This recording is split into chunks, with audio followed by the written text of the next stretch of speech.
මේ වීඩියෝ එකේ මම අද අරන් ආවේ ආප්ප හදන්නේ කොහොමද කියලා පෙන්වන්න. ඒකට මම ගත්ත සුදු හාල් කප්ස් 3කින් තමයි මම හැදුවේ. ඒ හාල් කප්ස් 3ක් මම හොඳට හොදලා පැය 3ක් පෙඟෙන්න තිබ්බා වතුරේ.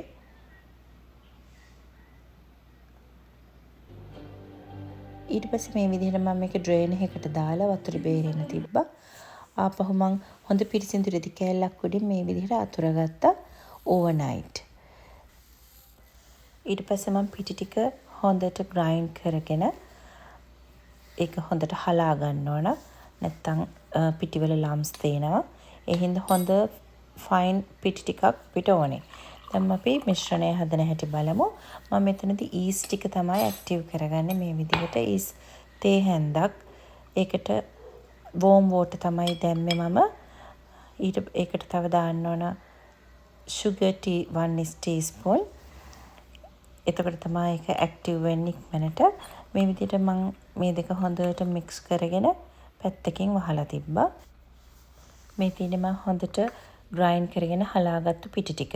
දැන් මම මේ පිටි කප්ස් 3ම මේ වගේ ග්‍රයින්ඩර් එකකට දාලා ඒකට පොල් කිරි දාන්න යන්නේ. පොල් කිරි මම මැගි පොල් කිරි තමයි ගත්තේ.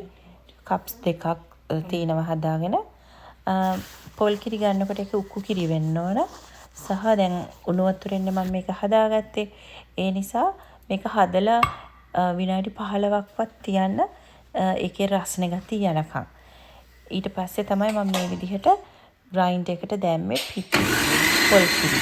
ඊට පස්සේ මම ඒකට 1 teaspoon දැම්ම sugar.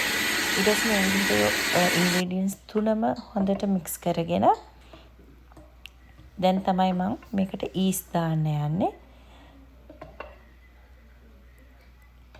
මේ වගේ තමයි මගේ මිශ්‍රණය මේ වගේ දියාරු ගතියකට තමයි තියෙන්නේ. බය වෙන්න එපා මේක දියාරු වැඩි කියලා. මේක පිපෙනකොට තව තික් වෙනවා.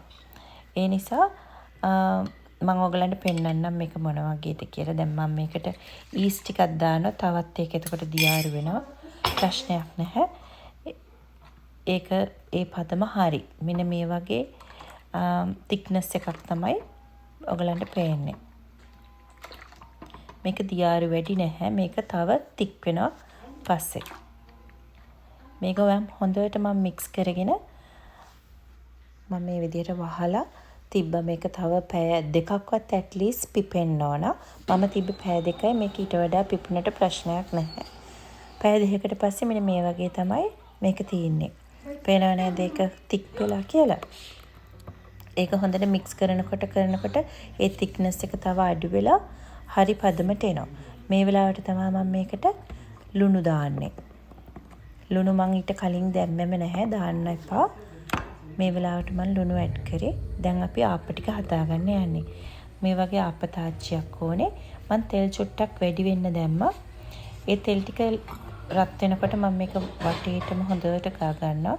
ඊට පස්සේ මම ටිෂු එකක් අරන් මේක හොඳට මුළු තාච්චියම ස්ප්‍රෙඩ් කරගන්නවා.